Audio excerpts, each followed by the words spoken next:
You're listening to Win-Win, an entrepreneurial community with your host, Ben Wolf.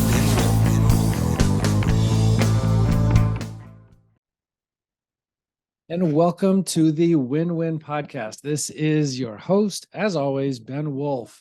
We're going to learn from our guest today how to run a fully remote company. And I should say not just run, but successfully run a fully remote company. He is the founder and head of Summit CPA, which is the virtual CFO division of Anders CPAs and Advisors. He's the author of 2 books, Digital Dollars and Cents and Building the Virtual CFO Firm in the Cloud, among many other accomplishments. You can learn more about him at summitcpa.net.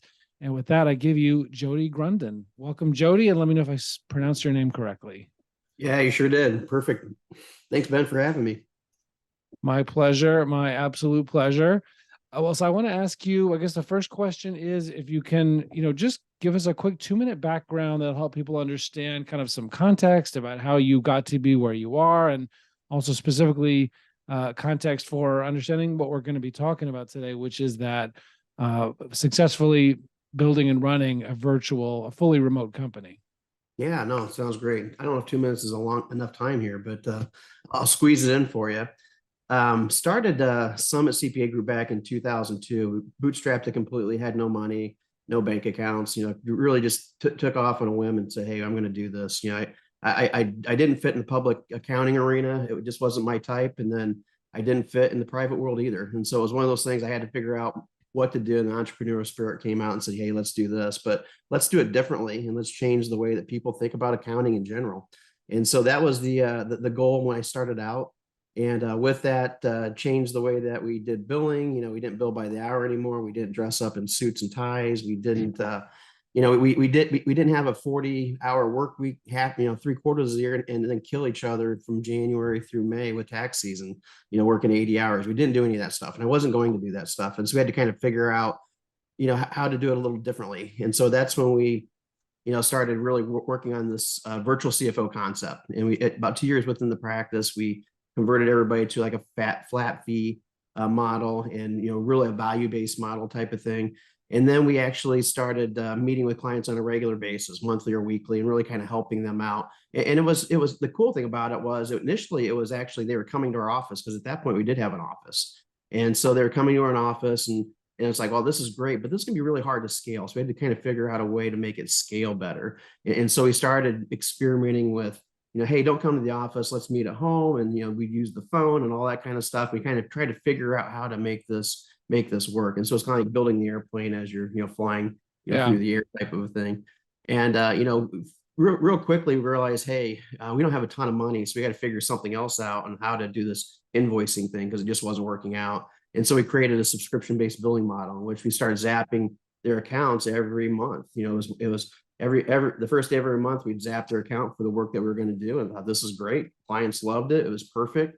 And then we started meeting with clients more frequently, more on a weekly basis. We thought, hey, let's zap their account every Monday. And so Monday's not like my favorite day of the week for sure, because we zap all their accounts on Monday. So that basically we take, that's our revenue stream. So we don't have that AR. And so we started building this model, and it wasn't picking up extremely fast until we started, really focusing on a vertical. And then once we created that vertical, we thought, hey, this is great. So it started really blowing up. We're picking up 4 to 5 clients a month, and it was really just, the steam was really going there.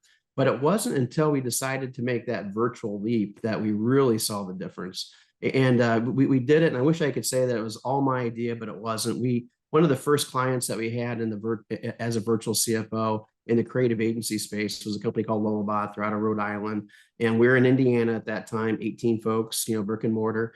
And they called up and said, hey, we'd love for you to be our virtual CFO. We're like, hey, that's great. And I go, where are you located? He goes, well, we're located in Rhode Island, but we're actually all across the United States and all across the world. We got folks everywhere. And it was like, wow, this is kind of a cool concept. Never heard of this remote idea before, back in 2011-ish.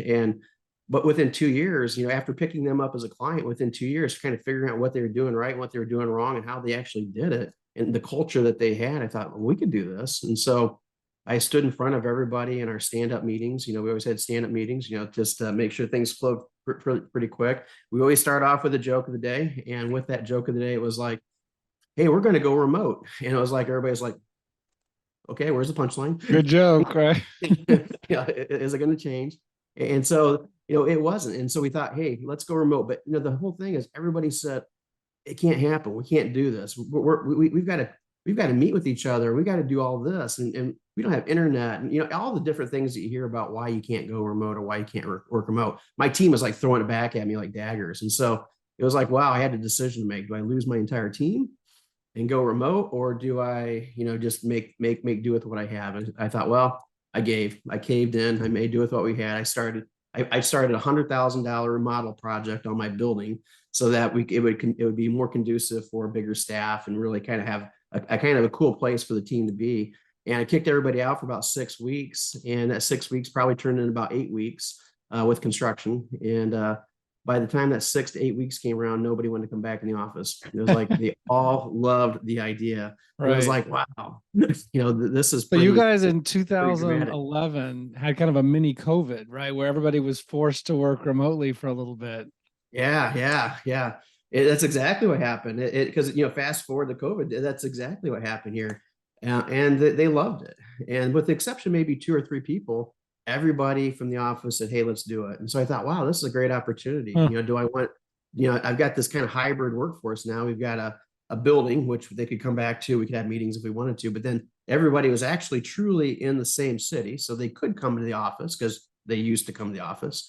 And then I thought, what, let's really do this, and let's just hire people all across the United States. And so I started doing that, started hiring people across the United States. And it was kind of forcing the situation. I was forcing the idea that, hey, we were not going to come back and live in this office if it didn't work.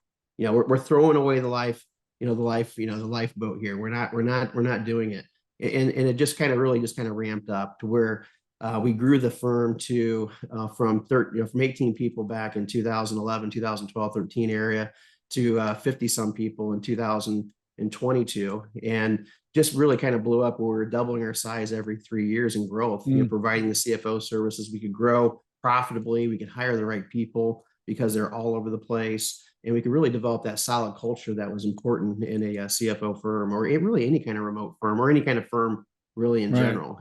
Was that basically an employment model, or are CFOs on your team, their employees?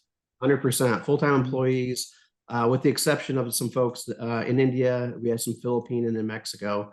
So those are contractors, but outside of those folks, 100% employee-based. Well, I mean, okay. So starting in around 2013, you're like fully remote, all in. When did you get rid of the office? We actually never got rid of the office. Oh, so the office still have is still now? there. Okay. Don't use it. It's rented out to other folks. Okay. Because I own the office. Right. So the office is still there, but we got rid of the ability to come back to the office. It was within a year after we went remote. We actually started leasing out stuff. It was pretty bad too, because it was a really cool office too. The cool part about it was you spent all that money renovating. We spent a ton of money and it never got used ever. And the painful part about it was the new tenants came in and they redid the entire thing. So it was just it was a fun experiment. It was definitely $100,000 well worth it because without having that ability to really, you wouldn't have gone remote. we wouldn't have gone remote. We wouldn't have expanded. There's no way we could have, because you're held local. You're building a lot of times, right? You make decisions based on what space I have left. Whereas remote, the sky's the limits on how much or who you can hire and when you can hire those folks. Right. Well, let me ask you this. I'm sure you probably made a lot of mistakes when you were building or growing or running the company remote. I'm sure you did a lot of things well and started doing things differently after those mistakes. Tell me about some of these mistakes, some of the best choices of how to do it, some of the mistakes that you made and, why they didn't work. So other people, obviously, who are, want to have a remote company or have a remote company and having issues can learn. Yeah. I would say, Ben, the coolest thing about it was I had somebody that was a mentor. I had another company that was doing it right. And so it was something we could model a lot of the things that we were doing. Is that client in Rhode Island? That was that client. Yeah. When they're still client today. So it was nice because we had a foundation, hey, they have retreats. Let's do retreats. They use, different things for communication. Let's do the same thing. And so there's a lot of things that we were able to take advantage of. And like I said, it wasn't me that invented it. I just simply took what they were and implement it myself. But But I one would say big takeaway is not reinventing the wheel, but like talking to other people who feel like they're doing it successfully and they feel like it's going well, see what they're doing and imitate it. So you could not reinvent the wheel. Why do that?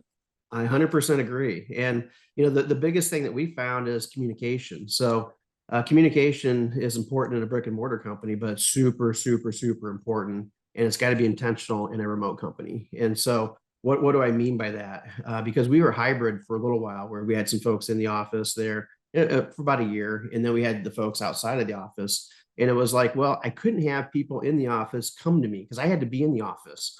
So I created this idea and I'm stuck in the office I didn't want to be in for about a year. And so people are coming to me, they're knocking at my door and it's like that. I'm like, no, we're not doing this anymore. We're going to communicate on the exact same platform so that, Ben, you're in, Wyoming or whatever, you can see that, hey, I'm meeting with Bob or meeting with Jill or whatever. And again, creating that same type of atmosphere that they would all have the same experience. And it wasn't until we actually brought on a product called Sococo, which is basically our virtual office, SOCOCO, love it. And it gave you that Sim City look. It gave you the look that, hey, you've got 30 people on the team. Here are their little emojis all over the place. They got little offices there. You can kind of see when they come in the office, you can see when they're talking to people, you can see when they're meeting. And it was cool because I could see that you and somebody else were meeting and I need to talk to you both. So I knock on your door and they hear a knocking sound, automatically pops up on video. And so now the three What of is us that? Is that like a Zoom? Like, I don't even know. it's kind of like what a is Zoom that? type thing. It's called Sococo. It's SOCOCO. You got to look it up. It's It's pretty for cool. remote companies. Like, For remote what if you're companies, yeah. talking by Slack or email or by phone? Like, are all those somehow integrated so it knows when people are for sure. talking Yep. regardless of the medium, or do you just specify it has to be on a certain medium? Yeah, so basically with Sococo, it's on your computer, right? And so you log into it's a web-based software. We don't use phones. We haven't used phones in a long time. Everything is through Sococo internally. Then we use like Zoom or something, GoToMeeting or Teams or whatever it is, whatever the communication platform for clients is. We use that outside of that, but typically don't use the phone at all. And the beauty about it is it gives you the feeling of being in an office with not being in an office. Because and you don't know where people live. You don't really care. There's no East Coast, West Coast bias. There's no, I live overseas. I don't, because you know what? You're sitting right next to the person that their office is right there. You're knocking on the door. They answer just like they would normally. And it makes you feel. It's just a pretend office layout on the screen. Yeah, it's pretty cool. And I know that's how much. Oh, it's pretty cheap. It's like, I'd have to look into it, but it's by user and it's very, very reasonable. It's not expensive at all. Never even heard and of there's Okay. software programs similar to that out there, but Sococo is the one that we went with. Okay. Well, what else? What are some of the maybe missteps or things that you tried and maybe found it didn't work that other people might be thinking of trying, or maybe they're already doing? I would say the other thing is that of course we were fully remote and we were growing pretty quickly, about 8 people a year. We're adding people all the time. It's kind of funny when you're growing that fast and you're fully remote. You have to make sure that you say what you want to say over and over and over and over again, because people, one, don't hear you the first time. And the second time they don't hear you, then you got 8 more people on the team that never heard you to begin with. And so if you've got something that's super important, you've got to continually talk about it, which is really important. But I would say, that's a big part of it. But I would also say a big part of culture is that remote people, they start feeling like they're on an island after a while. And so you have to really be really intentional about seeking out and just chatting with you, hopping on and, hey, Ben, how's things going? I haven't talked to you in a long time. Just things like that you don't even think about because in a brick and mortar, you bump into that person, then you ask that same question, right? With remote, you've got to be super intentional. And what I would say that one of the biggest things that I see people really, really don't take advantage of is that we have team retreats every 6 months. And every 6 months, and that's required.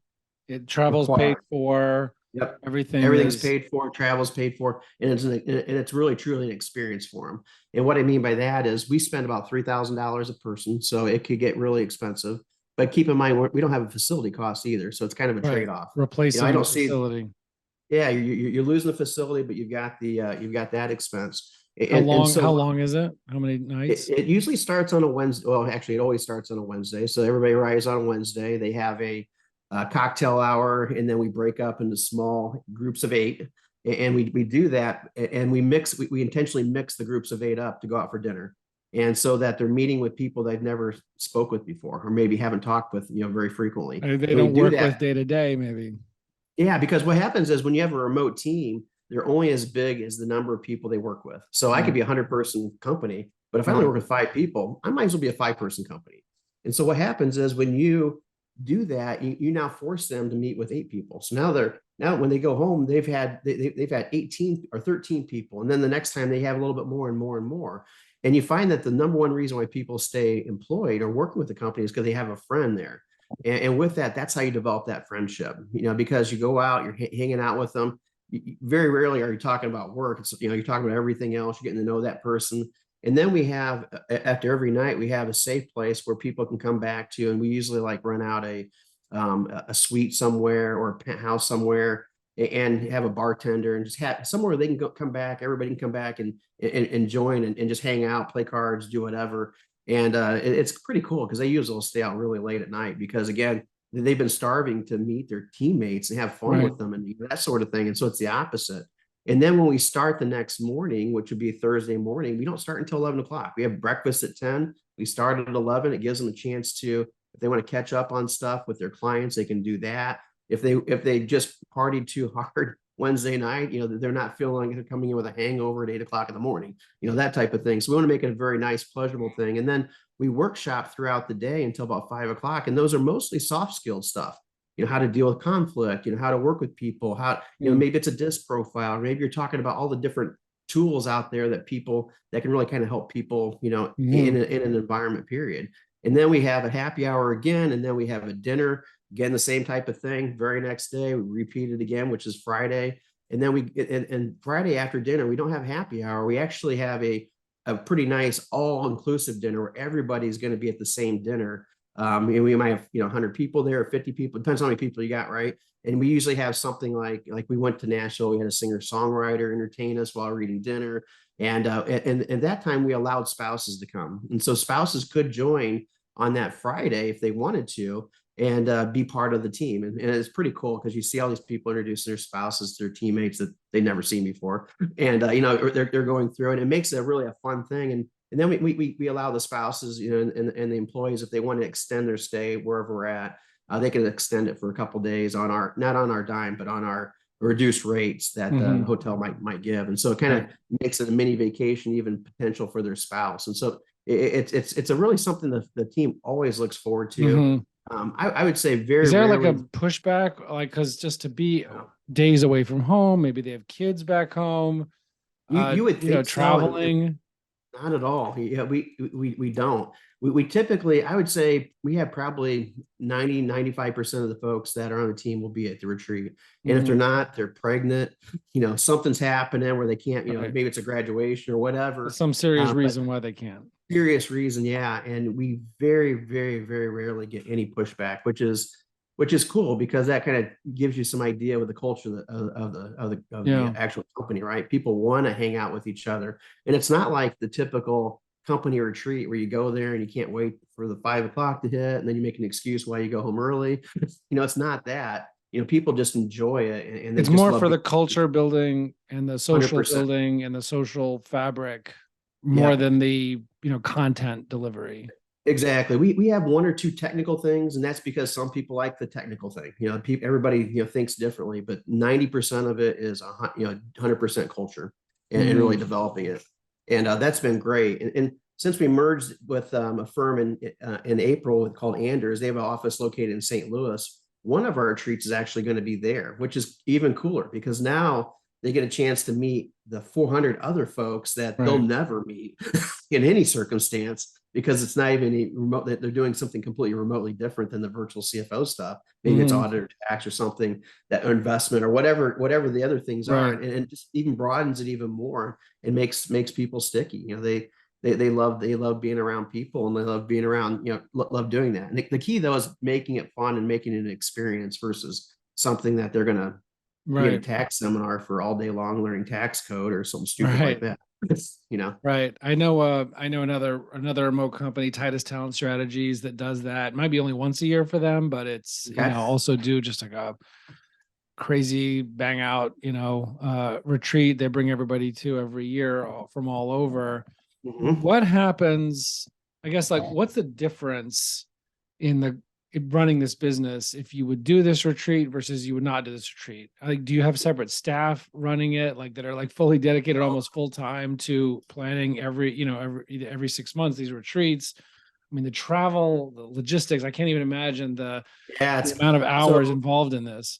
ton of time involved, and so we have an event coordinator that we contract out, not currently on the staff, Mhm. and she is super great. I mean, she can find the location. She talks to me about all the different places because location is important. We don't want to go somewhere where nobody's not, where people aren't going to want to go to. So we make it fun. Nashville, Scottsdale, And I'm from Indianapolis. Nashville, by the way, so I appreciate There you that. go. There you go. So Nashville is our last retreat. Surprised I didn't see you, but I didn't. But I mean, I'm in so Long so Island, we, New York right now, but originally Nashville's. yeah, yeah. So we have her, and then we have a what's also important is we have another gentleman on the team that he's basically a people ops person. Has nothing to do with HR, nothing to do with accounting, but his responsibility is really kind of putting out fires. And so he meets with our team, every two, basically have two folks that do the exact same thing. They both meet with the team every other week, and they're just kind of, hey, how's things going? Half an hour meeting, that type of thing. And so that was a super important we did that about 6 years ago, and that was Yeah. huge because it really kind of helped everything. Well, that person's Well, how really so? developing these conferences. Okay. And how so? Say more? Say a lot more about what you mean about what a big Yeah, difference? Because I haven't heard of that like as a separate yeah. concept. So So yeah, why so did that what make such a difference? Oh, it's huge because what happens is when you are remote, and this probably goes the same way with brick and mortar. So I can't say that it's just simply a remote thing versus a brick and mortar thing. But what happened is that you start develop because you're not hanging out with each other as much, right? You're not, Right. and then you start creating stories in your head. At least for me, I did. Creating stories in my head. Hey, why isn't Adam talking to me? Is Adam not like me anymore? What's going on there? Why did Adam say that? And this person while meeting with him can kind of coach me, kind of like a business coach type of thing, can coach me and say, hey, this is what he actually meant. He meant this and this and this. Why don't you approach it this way and see what he says and kind of guide me and help me kind of learn how to talk to people a little bit better, how to communicate with people, or how to communicate with a client. Maybe a client just blew up at me for no reason at all. I'm like, well, what the heck just happened there? I meet with the coach, and he actually kind of guides me and says, hey, you need to do this or this, or what about doing this? Don't do that. All the different things that you need to know to really kind of help you grow your knowledge, or basically help you get more better at what you do. And we felt it was important because we didn't want anybody feeling that they're on an island there. And so being remote was a new thing for a lot of folks. Doing the CFO thing was a new thing for a lot of folks. It was a new concept. Remote was a new concept, and I needed somebody in there to kind of help people through it if they had any issues. And that's what that person did. Mm-hmm. Our people ops person did, was meet with those folks, and really kind of help them through everything. Hey, Kristen told me to do this. I think I should do that. What should I do? Who should I go to, or how do I do that? And it wasn't like technical stuff. And I'm not talking any technical because he has no accounting experience at all. It was Mm-hmm. all people ops stuff. And we felt it was so important. Again, it's a big investment. We spend about $90,000 a year just on that one individual. We have another individual. So we spend close to $200,000 a year on two folks that are really kind of helping us and helping our team grow. And we find that Right. we have very low turnover because of that. And Wow. there's many factors to it, but I would say that's probably the biggest factor because those folks can identify when people are, feeling disconnected and really kind of bring them back into the fold, or find a solution to bring them back in. And which is really important because, obviously talent's hard to find nowadays, especially it's hard to keep. And that, I think those two folks are integral in helping us and maintaining that low turnover rate. Right. Well, that is super interesting. I mean, thinking about, just some of those things you just mentioned, the retreat maybe costing around 3,000 per person per year, Mhm. or per retreat. I forgot what you said. Mhm. And then these two roles that are full-time, kind of in people operations, the event Yep. coordinator, the actual cost of the experience. Hmm. Um, I could see how the fact that you are an employment model, as far as the model that you chose, Yep. is partly makes that feasible. I mean, I can Hmm. imagine there'll be some other business models, and I mean, look, most businesses are an employment model, Right. but in the fractional executive world, just because my mind goes there, Hmm. there's ones that are set up like a partnership, there's ones that are franchises, there's ones that are Hmm. there's ones that are employment model, there's 1099 model, um, Yep. all sorts of things. I just imagine that, it's quite relevant. Like, are you going to have the resources to do these kinds of things, and how you choose to do compensation, how you choose to do as your business model is going to be Hmm. very relevant in whether or not you're going to have those resources. That's exactly right. Yeah, we had to change everything, and COVID really brought a lot of I guess faults in our model, and I would say faults because prior to COVID, we're paying, if you talk about compensation models, we're paying everybody on a national scale. So we're paying everybody right at the national level the entire time. No matter where you move in the United States, you're still getting paid at the national level type of thing. And so we didn't have a lot of folks on the East or West Coast. Everybody's kind of in the middle somewhere, and it worked out really, really well. But when COVID came, then everybody had to work from home. Our team was spotlighted. It's like, oh my gosh, hey, these guys are already doing it right. Let's pick them off. And so what was happening is our team was getting, 30, 40, $50,000, offers over and above what they're currently making. It was Hmm. like we couldn't counter. So we had to figure out what to do. If we wanted to survive in this remote world and Yeah. not just picked off, we had to figure it out. And so what we did is we came up with a base and variable comp program. And what that did is it gave them a base, the national average, 50%, just what they were doing. But they had the ability to control how much they make if they want to put more, if they want to be more efficient and be able to handle a bigger book of business. And so what I mean by that is we typically had our account level people managing about a $600,000 book of business. And we would provide that, they wouldn't have to go out and get it or anything like that. And anything over and above that, we're like celebrating the win. Like, hey, we just picked up a big client. And they're like, oh, you picked up a big client. Bummer. That just means more work for me. Right. That type of, we had to get rid of that. And Hmm. so we created the variable comp so that if they picked up a bigger client, they actually shared in that bigger client. Hmm. And so So it's not based on so, geography. It's not like if you live in New York, you get X% above average, or right. if you live in, Poughkeepsie, you have some lower percentage above base.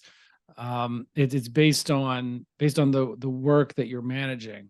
Exactly. And people loved it because we had people coming right out of college, maybe a couple of years out of college, and they're like, I'm going to make $100,000. It's like, well, in our old model, it's like, wrong company. That can't happen. But it's like, no, here's the path. If you want to make $100,000, it's going to take you X long to get there, maybe 6 months to a year. But here's what we'll do. And we'll continue adding clients to you, but we have to make sure that the client feedback is coming through really positive. If you can get to XYZ dollar amount there, here's the dollar amount you're making. Maybe it's 105, 110. And we've had people do that. We've had a person right out of college that's making over $100,000 just because they were able to do well within the model and they had a high capacity to Mhm. work with clients. And it was great because it gave them the autonomy to figure out what they wanted to do. But it also, which was a kind of a benefit also we found out is that we had a lady that was going on maternity leave and she was contemplating, do I leave? Do I not come back? What do I do? And so she came to us and talked to us about it. And we're like, well, what we're going to do is we'll just reduce the amount of clients you're working on. Your pay will go down accordingly, but you'll be fine. And she's like, okay, I'd like to work on 8 clients or 6 clients or whatever. And it's like, great, here they are. And then she went through the maternity leave, and then there was a time frame she didn't want any clients. That was great. She moved it down to zero, and then she started her base pay and all that kind of stuff. And then she came back. She's like, I'm going to gradually move into this. I don't want to just jump right in and pick up my 12 client, book I had before. And so she picked up 8. And so her pay went up a little bit. And then it was like 4 months later, she's like, I'm ready to go. Boom. She picked up 4 more. We gave her 4 more and now she's back to where she was. And so it wasn't one of those HR nightmares where you're going through and trying to Mhm. figure out how to compensate somebody. She was able to reduce her pay, reduce her book of business, reduce her workload, and then move it back up when she felt it was time to move it back up. And it just made a ton of sense. It was great. It was a great experience for her. And it was like it was just an unintended consequence of something we put together to incentivize people. It incentivized people to actually have that autonomy. Right. Well, this is amazing. Look, I really, really appreciate this conversation. I think between the retreats and that kind of novel base plus, client load concept, and the virtual office software that you guys use, and a lot of these things here are really, really great takeaway points, really great story. Really appreciate what you were able to share on all this. Thank you so much. Oh, for sure, Ben. It was great. It was great hanging out with you today. Yeah, you too. Awesome. I appreciate it, Jody. And everybody else, we'll see you on the other side. Thank you. You're listening to Win Win, an entrepreneurial community with your host, Ben Wolf.